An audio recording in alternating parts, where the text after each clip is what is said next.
Hello, my sweet nutrition babies. Today we are going to be learning about protein, the fan favorite. I know everyone out there loves protein. There are all these diets that are like, boo, fat, boo, carbohydrates, boo, gluten, boo, things that taste good.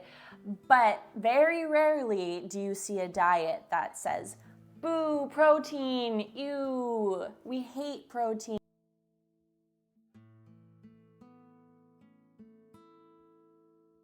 Everyone loves protein, and they should. Protein rocks. Protein is the bee's knees. But of course, carbohydrates and fats are also the bee's knees. But they've already had their time to shine. Today is about proteins. The first building block, otherwise known as the first Lego of proteins, is called an amino acid. There are 9 essential amino acids. This means that we have to eat them because our body is not making them. Then we have 11 non-essential amino acids. This is when our body is making them and we don't necessarily have to eat them. Something that really sets protein apart from carbohydrates and from fats is the special ingredient, nitrogen. Carbohydrates and fats do not have this cute little element from the periodic table, nitrogen. This is all about the protein, baby. Protein has all the nitrogen. What have we learned so far? We've learned about nitrogen, we've learned about amino acids, we've learned about essential versus non-essential amino acids. Now let's remember all of those concepts through this mnemonic. There's a man, his name is Sid. Sid loves to weightlift. He is always getting gains at the gym. Sid prefers to work out at night because that is when he gets to see his gym crush. His gym crush is named Jen. Sid really wants to date Jen, but every time he asks her out, she declines. She says that she is not into mean guys. And Sid is kind of mean. He's also a little too young for her because he's 20 years old and she's 26. Let's pull it back to what we already learned. Nitrogen is the special ingredient that you find in proteins. Sid works out at night to see his gym crush, Jen, nitrogen. Amino acids are the first building block of a protein. The main character of our story is named Sid because of acid, and he's a little bit mean. Amino acid. And he's 20 years old because 9 plus 11 equals 20, and there are 20 amino acids that we are going to learn about. 9 of these are essential, 11 of these are non-essential. Whenever you ask someone why they think protein is important, they're probably going to say the same thing every time. Because it helps build muscle, and that's the only purpose of protein. Actually, it's not the only purpose of protein. We have some other functions to consider. Protein is required for structure in our bones, our skin, our hair, our nails.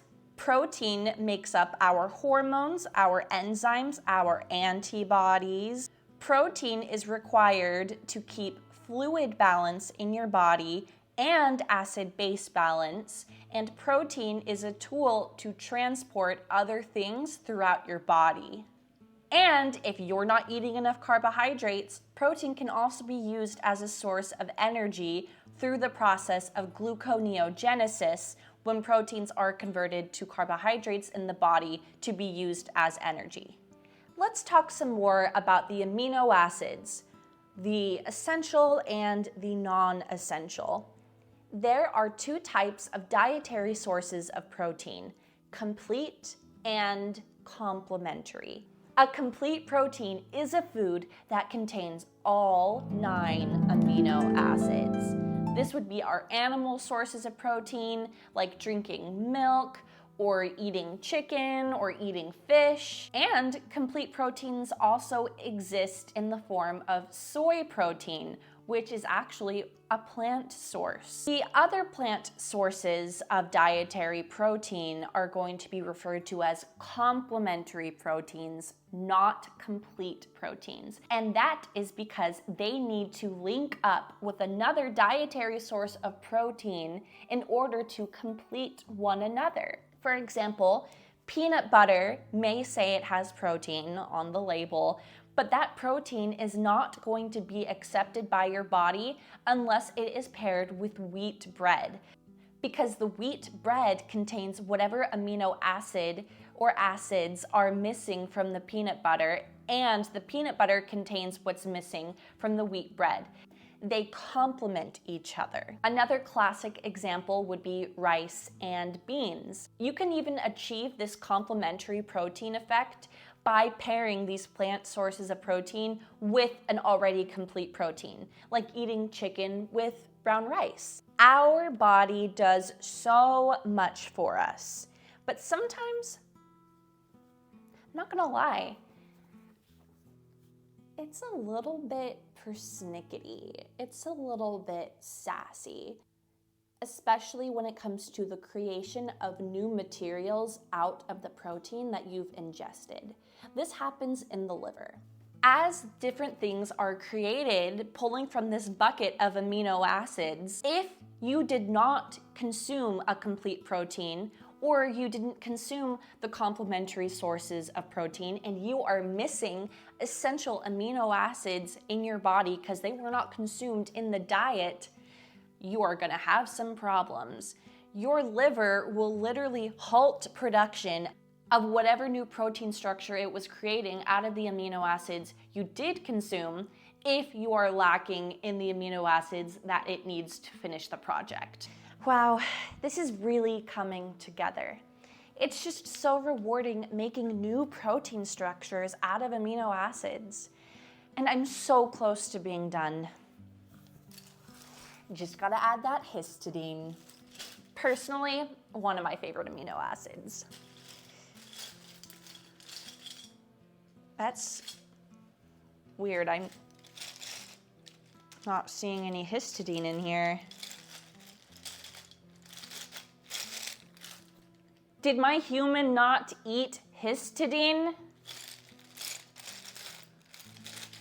Did my human not eat a single complete protein today? Or even like a peanut butter sandwich for complementary protein? Well, I'm out. Yeah.